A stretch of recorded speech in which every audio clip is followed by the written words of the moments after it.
Amos 7, penglihatan pertama belalang. Inilah yang diperlihatkan Tuhan Allah kepadaku, tampak ia membentuk kawanan belalang pada waktu rumput akhir mulai tumbuh, yaitu rumput akhir sesudah yang dipotong bagi raja. Ketika belalang mulai menghabisi tumbuh-tumbuhan di tanah, berkatalah aku, Tuhan Allah, berikanlah kiranya pengampunan.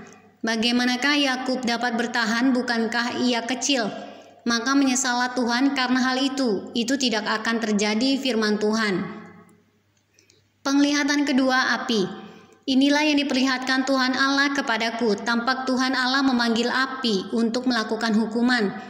Api itu memakan habis samudra raya dan akan memakan habis tanah ladang. Lalu aku berkata, Tuhan Allah, hentikanlah kiranya, bagaimanakah Yakub dapat bertahan, bukankah ia kecil? Maka menyesallah Tuhan karena hal itu, ini pun tidak akan terjadi, firman Tuhan Allah. Penglihatan ketiga, tali sipat. Inilah yang diperlihatkannya kepadaku, tampak Tuhan berdiri dekat sebuah tembok yang tegak lurus, dan di tangannya ada tali sipat. Lalu berfirmanlah Tuhan kepadaku, apakah yang kau lihat, Amos? Jawabku, tali sipat. Berfirmanlah Tuhan, sesungguhnya aku akan menaruh tali sipat di tengah-tengah umatku Israel. Aku tidak akan memaafkannya lagi. Bukit-bukit pengorbanan daripada Ishak akan dilicin tandaskan, dan tempat-tempat kudus Israel akan diruntuhkan, dan aku akan bangkit melawan keluarga Yerobeam dengan pedang. Amos diusir. Lalu Amazia imam di Betel menyuruh orang menghadapi Yerobeam raja Israel dengan pesan, Amos telah mengadakan persepakatan melawan tuanku di tengah-tengah kaum Israel. Negeri ini tidak dapat lagi menahan segala perkataannya. Sebab beginilah dikatakan Amos, Yerobeam akan mati terbunuh oleh pedang, dan Israel pasti pergi dari tanahnya sebagai orang buangan. Lalu berkatalah Amazia kepada Amos, pergilah, enyahlah ke tanah Yehuda.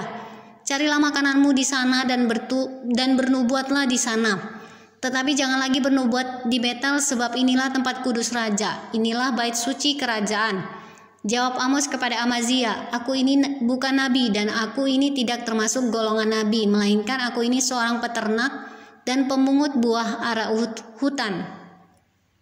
Tetapi Tuhan mengambil aku dari pekerjaan menggiring kambing domba, dan Tuhan berfirman kepadaku, pergilah, bernubuatlah terhadap umatku Israel. Maka sekarang dengarlah firman Tuhan.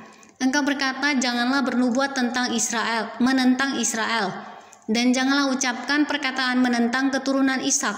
Sebab itu beginilah firman Tuhan, istrimu akan bersundal di kota, dan anak-anakmu laki-laki dan perempuan akan tewas oleh pedang. Tanahmu akan dibagi-bagikan dengan memakai tali pengukur.